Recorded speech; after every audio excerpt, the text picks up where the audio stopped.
Hello everyone, my name is Ratnesh और आप सभी का स्वागत है एक बार फिर से आपके फेवरेट यूट्यूब चैनल चेतन भारत लर्निंग में। बच्चों, आज का ये वीडियो अगेन आपको पता है आपका फेवरेट सीरीज़ का पार्ट है, that is the Hindu vocabulary show.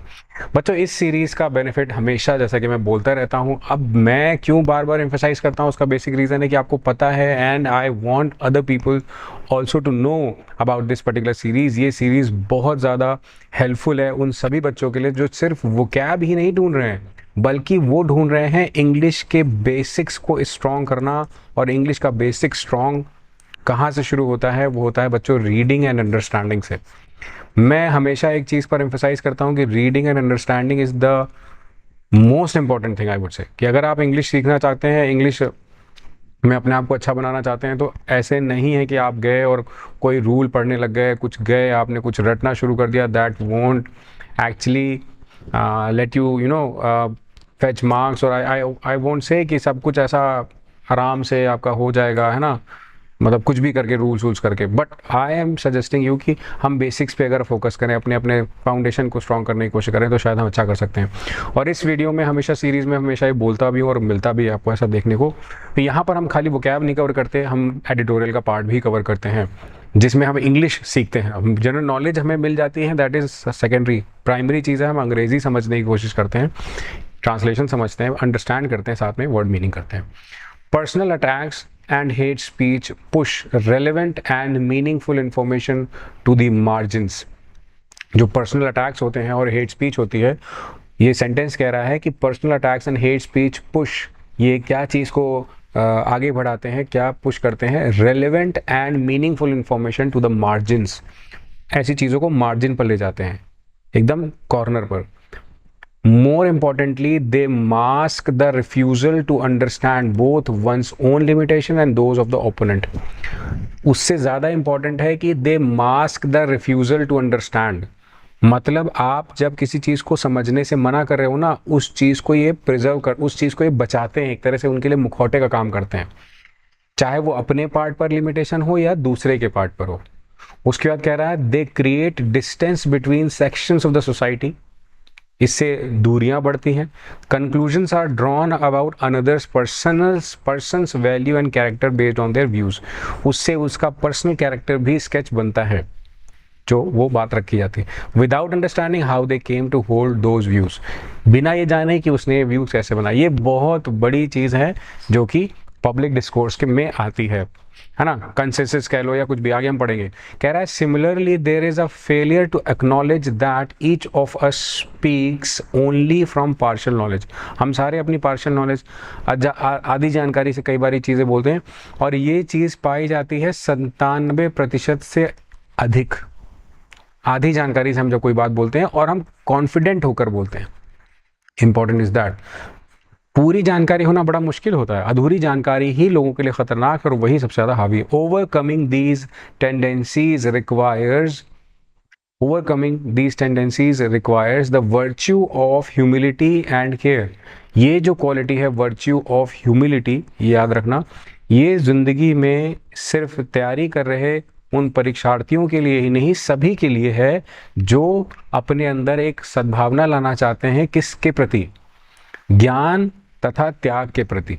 यहाँ पर ह्यूमिलिटी यानी कि हम्बल, है ना, विनम्रता की बात चल रही है, और केयर की बात चल रही है किसी के प्रति, किसी चीज़ के प्रति हो सकता है। अनफॉर्चुनेटली, बदकिस्मती से, it is a contemporary consensus. Consensus word का मतलब बच्चों अग्री होता है ना, आप किसी चीज़ से सहमति जताते हैं तो उसको बोलते हैं। कंटेम्प्रेरी मतलब होता है समकालीन, मतलब जैसे कोई चीज़ साथ साथ चल रही है, साथ साथ हो रही है, साथ साथ सहमति।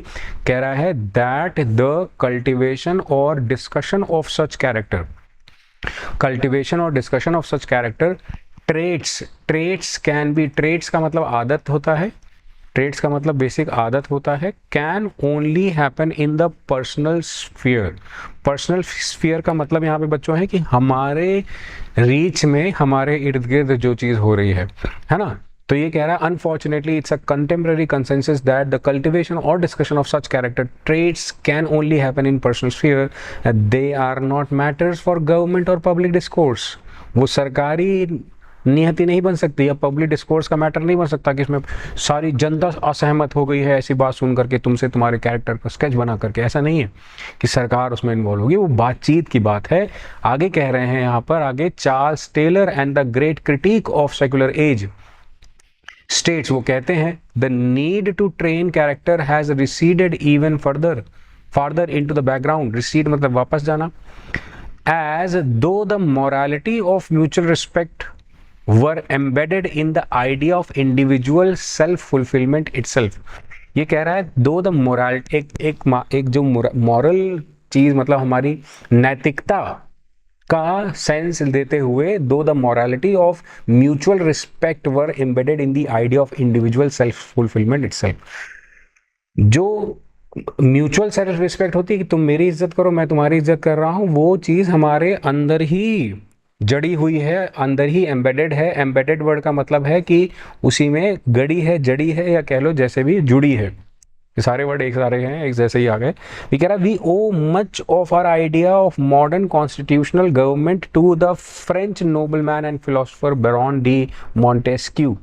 इनको हम वो करते हैं, ये चीज़ उनसे मिली है।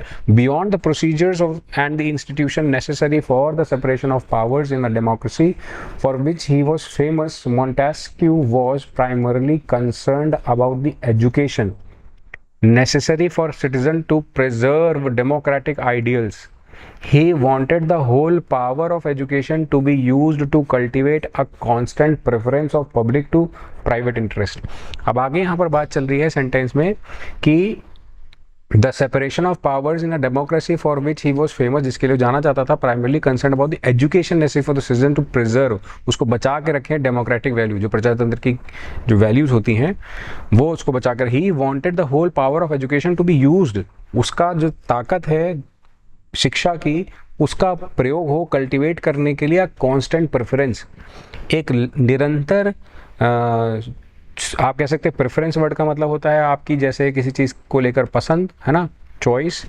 प्रेफरेंस आपका हिंदी में आप ये भी कह सकते हैं प्रेफरेंस होती है आपकी इच्छा एक्स्ट्रा है ना, ऑफ पब्लिक प्राइवेट इंटरेस्ट, जिस चीज़ के लिए भी। तो ये शब्द यहाँ पर यूज रहे हैं।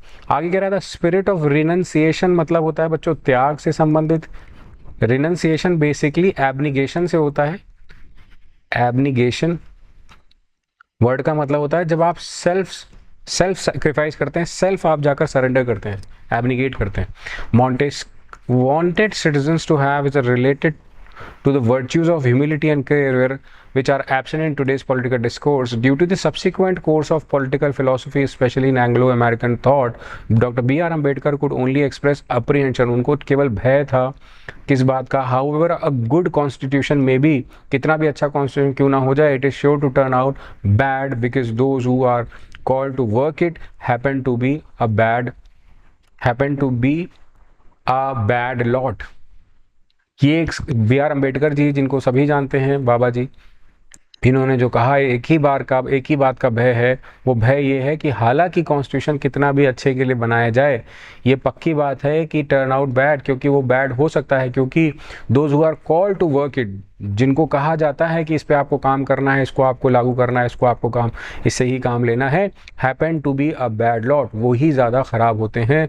तो वो कॉन्स्टिट्यूशन को भी ख़राब दिशा में ले जाके ख़राब बना देते हैं। He could not do anything about it, वो कुछ कर नहीं सकते थे। उनको पता था कि इसका दुरुपयोग भी होगा संविधान का। संविधान बनाया जा रहा है लोगों की रक्षा सुरक्षा के लिए, पर वो रक्षा सुरक्षा अधिकार वही लोग गलत दुर्भावना और सद्भावना को मिटाते हुए प्रयोग करने में लाएंगे अलग अलग प्रकार से। The whether the future citizens of India turn out to be bad lot और not could be a matter of concern, वो हो सकता है मैटर ऑफ कंसर्न कॉन्स्टिट्यूशन या गवर्नमेंट के लिए, even if a survival of the constitution depended on it, हालांकि survival भी उसी चीज़ पर आश्रित है। Historically freedom of speech was seen as necessary for arriving at the truth. Freedom of speech ज़रूरी थी based on the view that human nature is capable of learning and improving from external criticism. Human nature हमेशा बाहर के criticism को झेलते हुए बर्दाश्त करते हुए ही उससे निखर कर बाहर आता है। कि जब बात आपको कोई ख़राब बोलता है तो आपको चुभती है, यदि उस पर आप आत्मचिंतन करना स्टार्ट करते हो, प्रारंभ करते हो, तो वहाँ से आपको रियलाइज़ होना शुरू करता है ये बदलाव के लिए आवश्यक है या इसकी आवश्यकता नहीं थी, ये केवल एक सामने वाले के मन की क्षति की आपूर्ति को करते हुए उसने कही थी, तो हम उसको इग्नोर कर सकते हैं। आगे कह रहा है unless both the listener and speaker are tolerant, जब तक दोनों लोग सुनने की शक्ति रखते हैं, नहीं है sorry, tolerant and humble, they can not, वो सीख नहीं सकते through their faulty faculty of, faculty word का मतलब यहाँ डिपार्टमेंट से, department of imagination understand the perspective मतलब नजरिया of those whose character and opinions are entirely foreign to them, जो उनसे नोन नहीं है उनके लिए। Therefore freedom of speech is not only about having the opportunity to speak freely but also about exercising positive traits of one character. आपको अपने positive traits आदत भी शो करनी है, ऐसा नहीं खाली कुछ भी है मन में आप बोल जा रहे हो आपको बोल दो कि हाँ हमारे पास तो फ्रीडम ऑफ स्पीच का अधिकार है, हम उसका प्रयोग कर रहे हैं, ऐसा गलत है। तो यहाँ पर जो वर्ड हमने कवर करे, consensus, receipt, preserve, renunciation, perspective traits, मैं चाहता हूँ कमेंट सेक्शन में एक बार आप ज़रूर मेंशन करें बच्चों, इनका मीनिंग क्या है, और देखते हैं किसके सारे जवाब सही आते हैं विद द सेंटेंस भी, वो भी देखा जाएगा कि सही है कि नहीं। तो उम्मीद करता हूँ आपको ऐसी वीडियोस पसंद आ रही हैं जहाँ पर हम इतनी आराम से इत्मीनान से चर्चा करते हैं, और अगर आप पसंद आ रही है तो बच्चों वीडियो को लाइक करो, चैनल को सब्सक्राइब करो, वीडियो को शेयर भी करो अपने फ्रेंड्स के साथ, उनको बोलो कि इसका पूरा लाभ उठाएं। Thank you so much, bye bye, take care.